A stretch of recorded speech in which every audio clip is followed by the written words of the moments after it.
IPL 2025 auction के बाद कौन सी 3 टीमें सबसे ज्यादा मजबूत नजर आ रही हैं?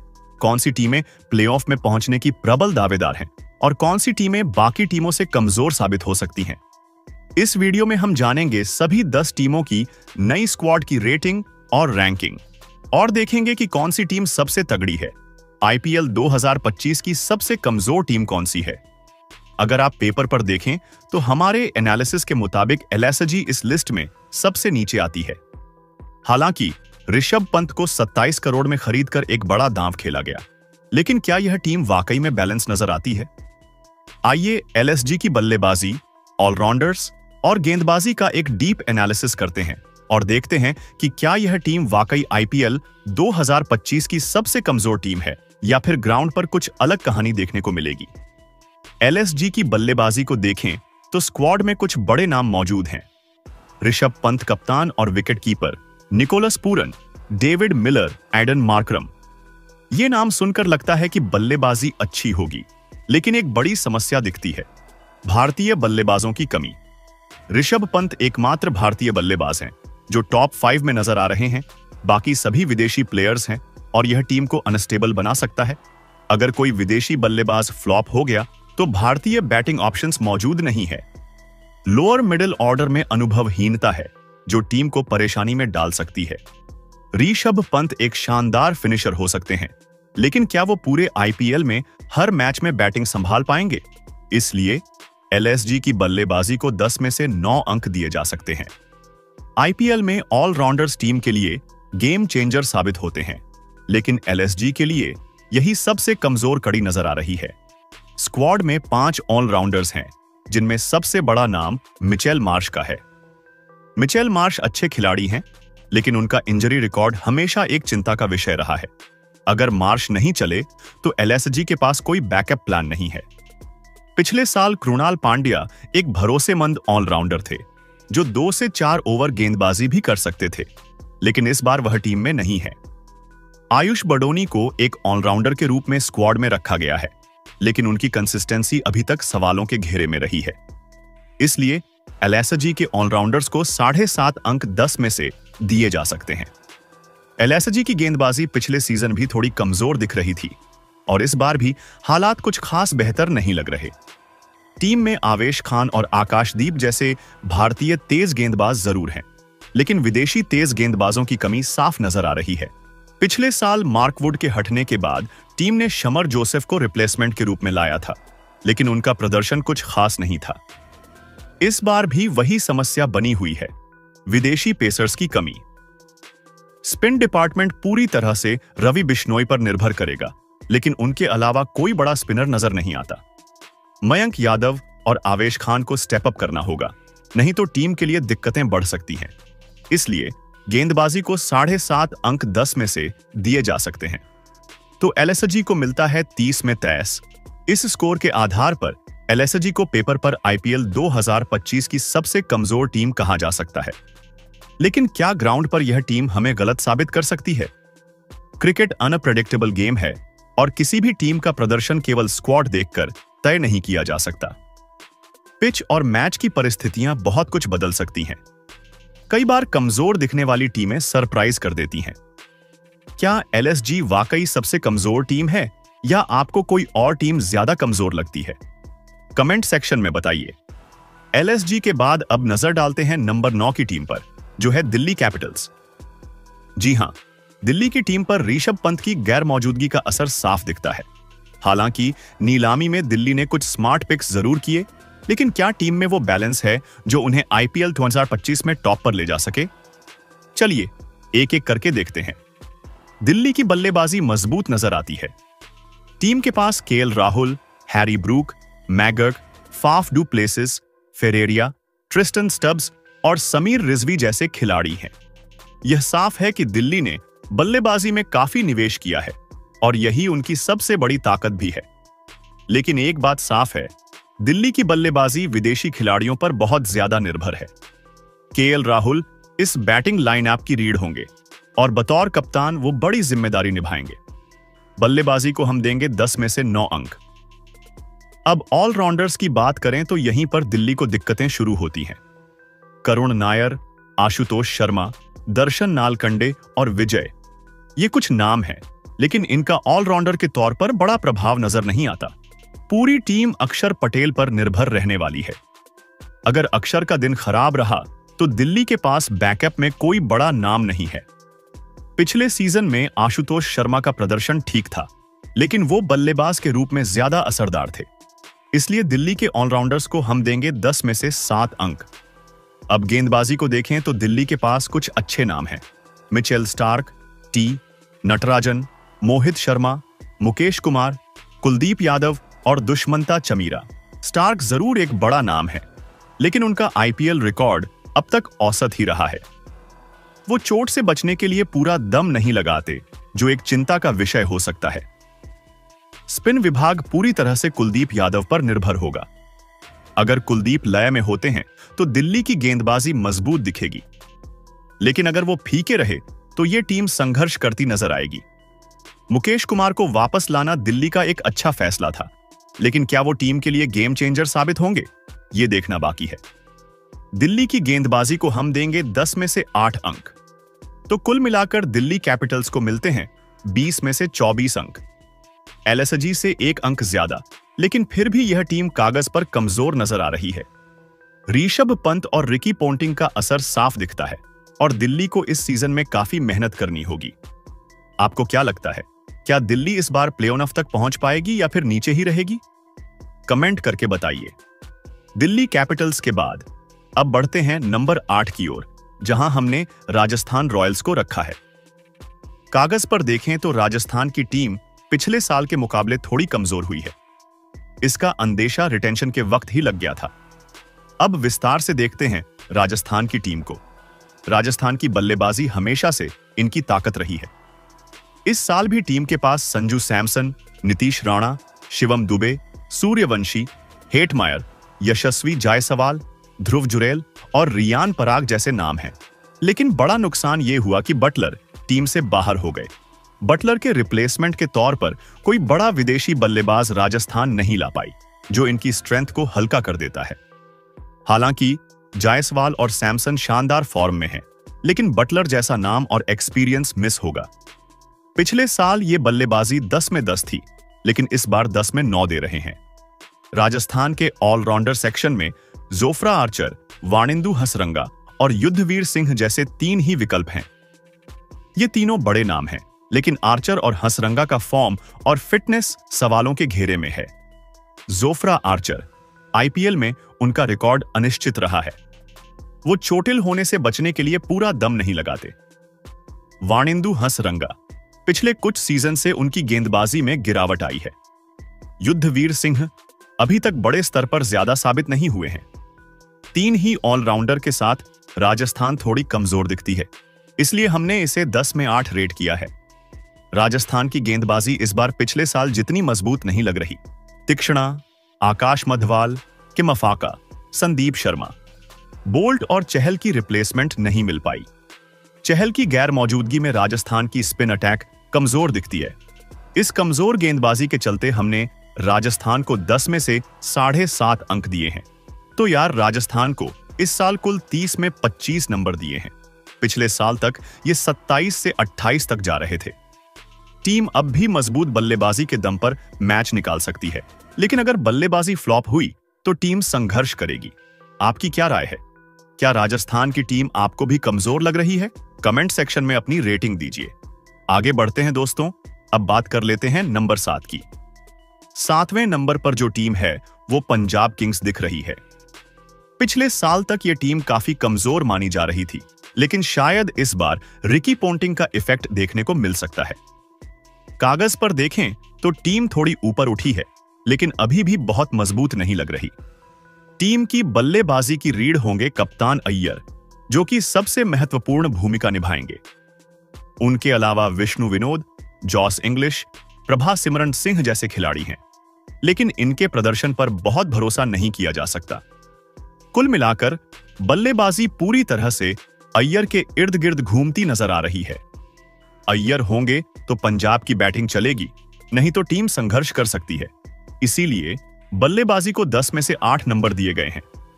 पंजाब के पास इस बार कुछ अच्छे ऑलराउंडर्स हैं, Marcus Stoinis, Glenn Maxwell, Nehal Wadhera, Marco Jansen और उमरजई।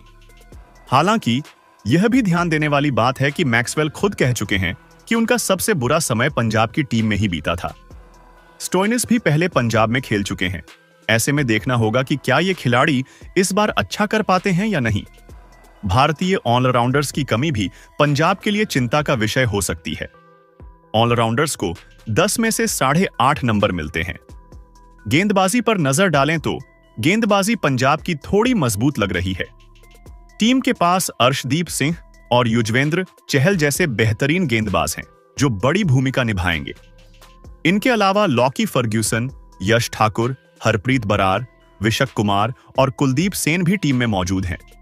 लेकिन फर्ग्यूसन जैसे खिलाड़ी आईपीएल में अभी तक ज्यादा प्रभावी साबित नहीं हुए हैं।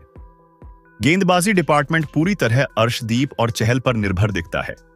गेंदबाजी को 10 में से 8.5 नंबर दिए गए हैं।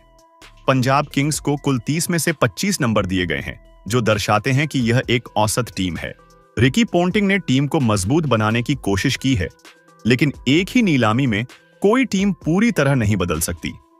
इसे एक सही दिशा में बढ़ता हुआ प्रोजेक्ट माना जा सकता है। अगर पंजाब सही रणनीति अपनाती है और अय्यर लीडरशिप में अच्छा करते हैं, तो यह टीम टॉप 4 में भी आ सकती है।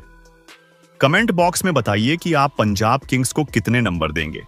आगे बढ़ते हैं दोस्तों, अब बात करते हैं नंबर 6 की, यानी वो टीम जो ना बहुत ज्यादा मजबूत दिख रही है, ना ही बहुत कमजोर। तो 5, 6, 7 ये पोजीशंस अक्सर उन टीमों की होती हैं जो सीजन के दौरान बड़ा उलटफेर कर सकती हैं। नंबर 6 पर हमारे पास गुजरात टाइटंस की टीम है।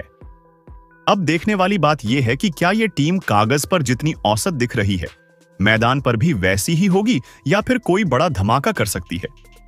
चलिए इसकी गहराई में चलते हैं। अगर बल्लेबाजी पर नजर डालें तो गिल, बटलर, अनुज रावत, रदरफोर्ड और ग्लेन फिलिप्स जैसे नाम दिखते हैं। ये 2-3 बड़े नाम ही इनकी बैटिंग लाइनअप को बहुत मजबूत बना देते हैं। खासकर गिल और बटलर का कॉम्बिनेशन ओपनिंग में सेट रहेगा, जिससे टीम को एक बेहतरीन शुरुआत मिलेगी। अगर बटलर टीम में नहीं होते तो गुजरात की पूरी बैटिंग गिल के कंधों पर आ जाती और यह टीम मुश्किल में पड़ सकती थी। लेकिन अब ऐसा नहीं है, इसलिए बल्लेबाजी में मैंने 10 में 9 की रेटिंग दी है। आप क्या सोचते हैं, गुजरात की बैटिंग को आप कितने नंबर देंगे? कमेंट बॉक्स में बताइए। अब बात करते हैं गुजरात के ऑलराउंडर्स की। यहां सिद्धू, लोमरोर, वॉशिंगटन सुंदर, गेराल्ड कोएट्जी, करीम जन्नत और सुदर्शन जैसे नाम हैं। लेकिन यहां एक बड़ी समस्या है। गुजरात टाइटंस कभी भी हार्दिक पांड्या की कमी को पूरा नहीं कर पाएगी और इस साल फिनिशर की भूमिका में डेविड मिलर भी नहीं है। हार्दिक और मिलर ये 2 प्लेयर्स वो थे जिन्होंने गुजरात को कई मौकों पर मैच जिताए थे। अब इनकी जगह भर पाना मुश्किल है। वॉशिंगटन सुंदर को लाया जरूर गया है, लेकिन वो हार्दिक या मिलर का रोल नहीं निभा सकते। इसी वजह से मुझे लगता है कि गुजरात का ऑलराउंडर डिपार्टमेंट इस साल आईपीएल में सबसे कमजोर में से एक होगा। इसी के चलते मैंने इनको 10 में 7.5 की रेटिंग दी है। अब बात करते हैं गेंदबाजी की। इस बार गुजरात के पास रबाडा, सिराज, प्रसिद्ध कृष्णा, साई किशोर, ईशांत शर्मा और राशिद खान जैसे बॉलर्स हैं। यहां 3-4 बड़े नाम हैं जो टीम की गेंदबाजी को औसत से ऊपर ले जाते हैं। लेकिन कुछ सवाल भी खड़े होते हैं। रबाडा की फॉर्म कैसी होगी? पिछले कुछ सालों में वो आउट ऑफ फॉर्म दिखे हैं, अब उन्हें वापसी करनी होगी। सिराज का प्रदर्शन कैसा रहेगा? आईपीएल में वो कभी कभी बहुत अच्छे दिखते हैं, कभी कभी नहीं। शमी की कमी खलेगी। गुजरात टाइटंस को शमी की सटीक लाइन लेंथ और विकेट टेकिंग एबिलिटी बहुत मिस होगी। राशिद खान ही गुजरात की गेंदबाजी की सबसे बड़ी ताकत है और वो इस साल भी वो लीड रोल में रहेंगे। इसी वजह से मैंने गुजरात की गेंदबाजी को 10 में 8.5 की रेटिंग दी है। तो कुल मिलाकर गुजरात टाइटंस की टीम 30 में 25 की रेटिंग के साथ एक औसत से थोड़ी बेहतर टीम नजर आती है। अगर बटलर और गिल का बल्ला चल पड़ा तो यह टीम बहुत खतरनाक हो सकती है। लेकिन अगर ऑलराउंडर्स और बॉलिंग यूनिट फेल हुए तो इस टीम के लिए प्लेऑफ तक पहुंचना मुश्किल हो सकता है। आपके हिसाब से गुजरात टाइटंस की टीम कितनी मजबूत या कमजोर है? कमेंट बॉक्स में अपनी रेटिंग जरूर दें। चलिए दोस्तों, अब टॉप 5 की शुरुआत हो गई है। अब सवाल यह है कि केकेआर के इस बार प्ले-ऑफ में पहुंचेगी या नहीं। हमने केकेआर को नंबर 5 पर रखा है, लेकिन इसकी क्या वजह है? चलिए जानते हैं। पहले केकेआर के सामने कप्तानी की समस्या थी, लेकिन अब अजिंक्य रहाणे को टीम का नया कप्तान बना दिया गया है। रहाणे का अनुभव जरूर टीम के काम आएगा, लेकिन क्या वो T20 के हिसाब से टीम को सही तरीके से लीड कर पाएंगे? यही देखने वाली बात होगी। अब जरा इनकी बल्लेबाजी देख लेते हैं। क्विंटन डी कॉक फॉर्म में नहीं, लेकिन एक्सपीरियंस बड़ा। रहाणे अब कप्तान भी हैं, लेकिन T20 में कितने असरदार।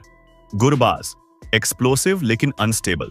रघुवंशी युवा टैलेंट, लेकिन आईपीएल में अभी खुद को साबित करना बाकी। रोमैन पॉवेल T20 में हार्ड हिटर, लेकिन कंसिस्टेंसी की कमी।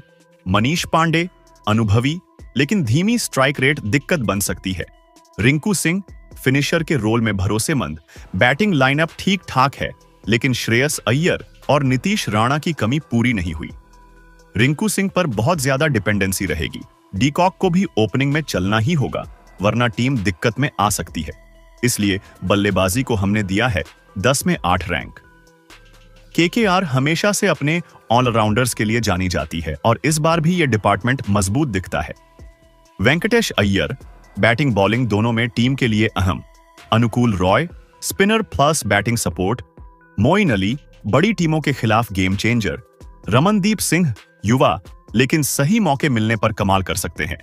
आंद्रे रसेल T20 का सुपरस्टार, लेकिन फिटनेस सवालों में। अगर रसेल पूरे सीजन फिट रहे तो केकेआर की पावर और बढ़ जाएगी। ऑलराउंडर सेक्शन में टीम का बैलेंस जबरदस्त है। 10 में 9 मिलते हैं इनके ऑलराउंडर्स को। अब आते हैं बॉलिंग सेक्शन पर। एनरिक नॉर्किया गति से कहर भर पाएंगे। वैभव अरोड़ा युवा लेकिन टैलेंटेड। स्पेंसर जॉनसन नए हैं, लेकिन चर्चा में बने हुए हैं। उमरान मलिक स्पीड है, लेकिन एक्यूरेसी पर काम करना होगा। हर्षित राणा अब कैप्ड प्लेयर, एक्सपीरियंस बढ़ा है। सुनील नारायण और वरुण चक्रवर्ती स्पिन का मजबूत जोड़ीदार। स्टार्क की गैर मौजूदगी में टीम ने नॉर्किया और स्पेंसर जॉनसन को शामिल किया है, जिससे तेज गेंदबाजी में जान आ गई है। वहीं सुनील नारायण और चक्रवर्ती की स्पिन जोड़ी गेम चेंजर साबित हो सकती है। तो यार, गेंदबाजी में केकेआर को 10 में 8 अंक मिलेंगे, तो कुल मिलाकर केकेआर कैसी टीम है? अच्छी गेंदबाजी और ऑलराउंडर्स टीम की ताकत है। बल्लेबाजी थोड़ी कमजोर दिख रही है, खासकर कप्तानी की नई जिम्मेदारी के साथ रहाणे का परफॉर्मेंस कैसा रहेगा, ये देखना होगा। और केकेआर का कुल स्कोर 30 में 26 है। केकेआर की टीम प्लेऑफ में दरवाजे पर खड़ी दिखेगी, लेकिन अंदर जाने के लिए बैटिंग में सुधार लाना होगा। अगर डीकॉक, रहाणे और रिंकू सिंह ने अच्छा किया तो टीम सेमीफाइनल तक जा सकती है। अगर नहीं तो टीम बाहर भी हो सकती है। आप बताओ, केकेआर को 30 में से कितने नंबर दोगे? कमेंट बॉक्स में लिखो, और अगर केकेआर को सपोर्ट करते हो तो वीडियो को लाइक जरूर करना।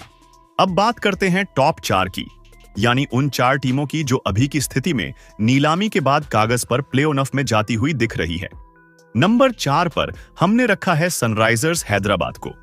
हैदराबाद की बल्लेबाजी इस बार काफी मजबूत नजर आ रही है।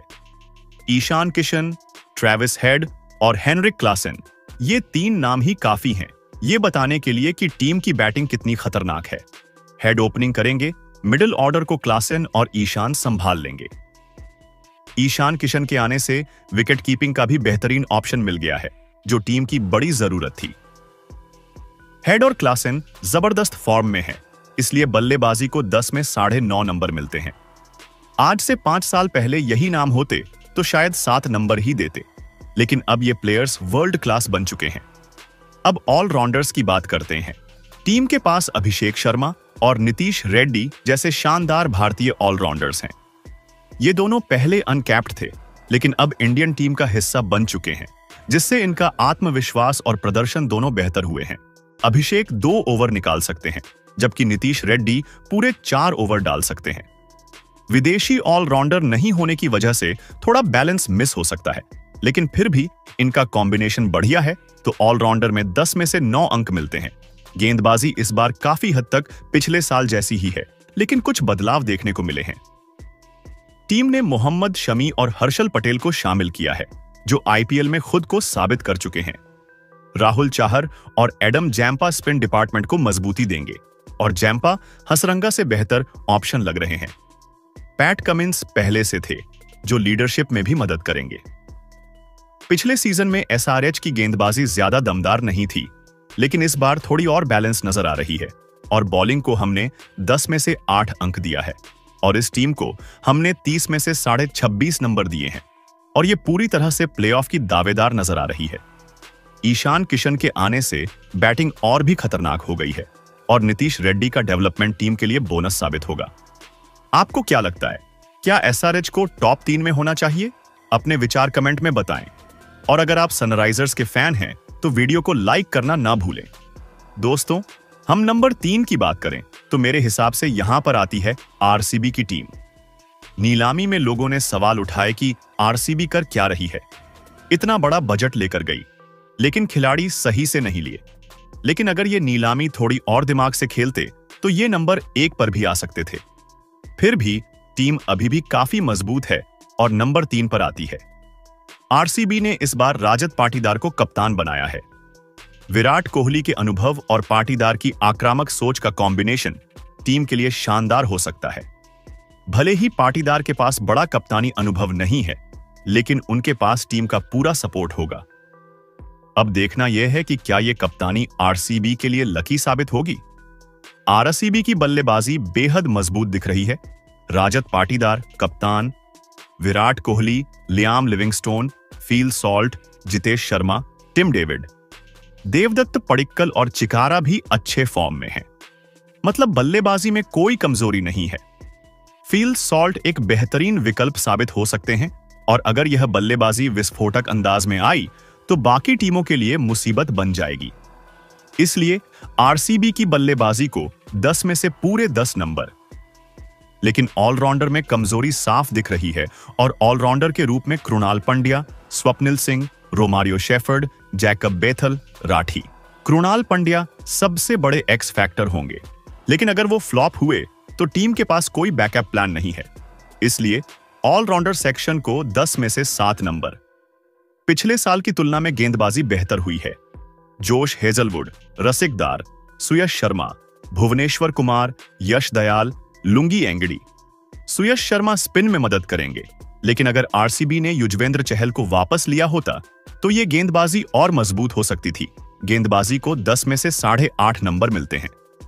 आरसीबी को 30 में से 25.5 नंबर मिलते हैं, जो काफी अच्छा स्कोर है। इसलिए नंबर 3 पर सही लग रही है। अब सवाल है, क्या आरसीबी प्लेऑफ में जाएगी? मेरे हिसाब से हां। बल्लेबाजी सबसे बड़ी ताकत है। गेंदबाजी पिछले साल से बेहतर हुई है। अगर कप्तानी सही चली तो प्लेऑफ पक्का है और प्लेऑफ में आने के बाद कुछ भी हो सकता है। जिस दिन जिस टीम का जलवा रहा वो आगे जाएगी। आपकी राय क्या है? आरसीबी इस बार कैसा करेगी? क्या ये प्लेऑफ से आगे भी जा सकती है? कमेंट बॉक्स में बताओ और अपनी रेटिंग दो। नंबर 2 पर आती है चेन्नई सुपर किंग्स। दोस्तों, मेरे हिसाब से सीएसके ने नीलामी में बहुत बड़ी खरीदारी नहीं की, लेकिन हमेशा की तरह एक ऐसी टीम तैयार कर ली जो ट्रॉफी जीतने का दम रखती है। सीएसके की बल्लेबाजी हमेशा से मजबूत रही है और इस बार भी कुछ अलग नहीं है। गायकवाड़, धोनी, डेवोन कॉनवे, राहुल त्रिपाठी, शेख रशीद, बेदी, सिद्धार्थ, ये सभी खिलाड़ी टीम को बैलेंस देते हैं। खासकर गायकवाड़, धोनी और कॉनवे की जोड़ी इस बार भी अपना जलवा दिखाएगी। हालांकि अगर नीलामी में सीएसके के पास थोड़ा और बजट होता तो शायद ये कोई बड़ा भारतीय बल्लेबाज टीम में जोड़ सकते थे। फिर भी चेन्नई की बल्लेबाजी संतुलित नजर आती है। बल्लेबाजी को दिए जा सकते हैं 9 नंबर 10 में से। अब बात करते हैं ऑलराउंडर्स की। सीएसके के पास सबसे मजबूत ऑलराउंडर लाइनअप है। Ravindra Jadeja, Rachin Ravindra, R Ashwin, Vijay Shankar, Sam Curran, Deepak Hooda, Overton, Shivam Dube, ये नाम ही काफी हैं। नंबर 3 से लेकर 7 तक 4-5 ऑलराउंडर खिलाने का विकल्प है, जो सीएसके को किसी भी परिस्थिति में मजबूत बनाएगा। बल्लेबाजी भी मिलेगी, गेंदबाजी भी मिलेगी। T20 क्रिकेट में यही फॉर्मूला जीत का कारण बनता है। सीएसके के ऑलराउंडर्स को मिलते हैं 9.5 नंबर 10 में से। अब बात करते हैं गेंदबाजी की। खलील अहमद, नूर अहमद, मुकेश चौधरी, एलिस, नागरकोटी, श्रेयस गोपाल, पथिराना, इनके पास अच्छे गेंदबाज मौजूद हैं। हालांकि भारतीय बॉलिंग विकल्प थोड़े सीमित हैं, लेकिन जैसा कि मैंने कहा, ऑलराउंडर्स की भरमार होने की वजह से सीएसके को ज्यादा चिंता नहीं होगी। पथिराना विदेशी तेज गेंदबाजी को संभालेंगे, वहीं नूर अहमद स्पिन अटैक को मजबूती देंगे। गेंदबाजी को दिए जा सकते हैं 8.5 नंबर 10 में से। अब कुल स्कोर की बात करते हैं तो सीएसके 30 में से 25 अंक मिलते हैं। चेन्नई सुपर किंग्स हमेशा से एक संतुलित टीम रही है और इस बार भी यही हाल है। ऑलराउंडर्स इनकी सबसे बड़ी ताकत है और यही इन्हें खिताब का प्रबल दावेदार बनाता है। पिछली बार भी ये टॉप 3 में थे और इस बार भी रह सकते हैं। सीएसके को आप कितने नंबर दोगे, कमेंट में बताओ। आगे बढ़ते हैं दोस्तों, अब बात कर लेते हैं मुंबई इंडियंस की टीम की। नंबर 1 पर हमने रखा है मुंबई इंडियंस की टीम को। पिछले साल भी यह कागज पर सबसे मजबूत थी, लेकिन तालमेल नहीं बैठ पाया और बहुत ही खराब प्रदर्शन किया। मैं फिर से यही कहूंगा कि सिर्फ कागज पर मजबूत दिखने वाली टीम जरूरी नहीं कि मैदान पर भी उतनी ही दमदार साबित हो। इस बार भी मुंबई इंडियंस ने एक बेहतरीन स्क्वाड तैयार किया है, लेकिन क्या यह टीम मैदान पर भी उतनी ही खतरनाक होगी, यह देखने वाली बात होगी। मुंबई इंडियंस की बल्लेबाजी इस बार भी बेहद मजबूत नजर आ रही है। टीम के पास Rohit Sharma, Surya Kumar Yadav, Ryan Rickelton, Will Jacks, Jacobs और तिलक वर्मा जैसे दमदार बल्लेबाज हैं। कुल मिलाकर जितनी मजबूत बल्लेबाजी आरसीबी की है, उतनी ही खतरनाक मुंबई इंडियंस की भी नजर आ रही है। अगर यह बल्लेबाजी लाइनअप चल पड़ी तो फिर किसी भी टीम के लिए इनको रोकना बेहद मुश्किल होगा। कुल मिलाकर बल्लेबाजी में कोई कमजोरी नजर नहीं आती और इसीलिए हम मुंबई इंडियंस को बल्लेबाजी में 10 में से 10 नंबर देते हैं। अब बात करते हैं ऑलराउंडर्स की। यहां पर थोड़ी कमजोरी जरूर दिख रही है, क्योंकि टीम की डिपेंडेंसी हार्दिक पांड्या पर ज्यादा रहने वाली है। हालांकि मिशेल सेंटनर का आना इस टीम के लिए एक बड़ा प्लस पॉइंट है, क्योंकि वह गेंद और बल्ले दोनों से टीम के लिए अहम योगदान दे सकते हैं। सेंटनर के आने से मुंबई इंडियंस ने अपनी स्पिन ऑलराउंडर की समस्या को कुछ हद तक सॉल्व करने की कोशिश की है। अब यह कितना कारगर साबित होगा, यह तो आईपीएल में ही देखने को मिलेगा। कुल मिलाकर हम मुंबई इंडियंस के ऑलराउंडर्स को 10 में से 8.5 नंबर देंगे। अब बात करते हैं गेंदबाजी की। टीम के पास जसप्रीत बुमराह, ट्रेंट बोल्ट, दीपक चाहर, मुजीब उर रहमान, रीस टोपली और अन्य अच्छे गेंदबाज मौजूद हैं। खासकर मुजीब उर रहमान को अल्लाह गजनफर के रिप्लेसमेंट के रूप में लाया है और अगर वह चले तो मुंबई इंडियंस के लिए यह बड़ी ताकत बन सकते हैं। बुमराह को इस बार ट्रेंट बोल्ट का साथ मिलने वाला है, जिससे इनकी तेज गेंदबाजी यूनिट और भी मजबूत हो गई है। हालांकि टीम के पास अभी भी कोई अनुभवी भारतीय स्पिनर नहीं है, जिससे यह विभाग थोड़ा कमजोर नजर आता है। अगर गजनफर ने अच्छा प्रदर्शन किया तो मुंबई इंडियंस को कोई रोक नहीं सकता, लेकिन अगर वह नहीं चले तो मुंबई इंडियंस को इस डिपार्टमेंट में थोड़ी परेशानी हो सकती है। इसी को ध्यान में रखते हुए हम मुंबई इंडियंस की गेंदबाजी को 10 में से 8.5 नंबर देंगे। अब कुल स्कोर की बात करें। मुंबई इंडियंस को बल्लेबाजी में 10, ऑलराउंडर्स में 8.5 और गेंदबाजी में 8.5 नंबर देंगे। 8.5 नंबर मिलने के बाद इनका टोटल स्कोर बनता है 27 नंबर। तो इस तरह मुंबई इंडियंस की टीम इस समय कागज पर सबसे मजबूत नजर आ रही है, लेकिन क्या यह मैदान पर भी अपनी ताकत साबित कर पाएगी, यह तो वक्त ही बताएगा। तो हमारे मुताबिक 3 सबसे मजबूत टीमें हैं, मुंबई, सीएसके और आरसीबी। नंबर 4 पर है हैदराबाद और 5वें स्थान पर केकेआर। लेकिन यह हमारी राय है, आपकी नजर में कौन सी है टॉप 5 सबसे तगड़ी टीमें? आईपीएल नीलामी के बाद कागज पर कौन सी स्क्वाड सबसे दमदार लग रही है? अपनी राय नीचे कमेंट बॉक्स में जरूर बताएं। अगर आपको यह वीडियो पसंद आया हो तो इसे लाइक और शेयर करना न भूलें, और अगर अभी तक चैनल सब्सक्राइब नहीं किया है तो जल्दी से नीचे लाल बटन दबाकर सब्सक्राइब कर लो और बेल आइकन भी दबा दो, ताकि कोई भी आईपीएल अपडेट मिस न हो।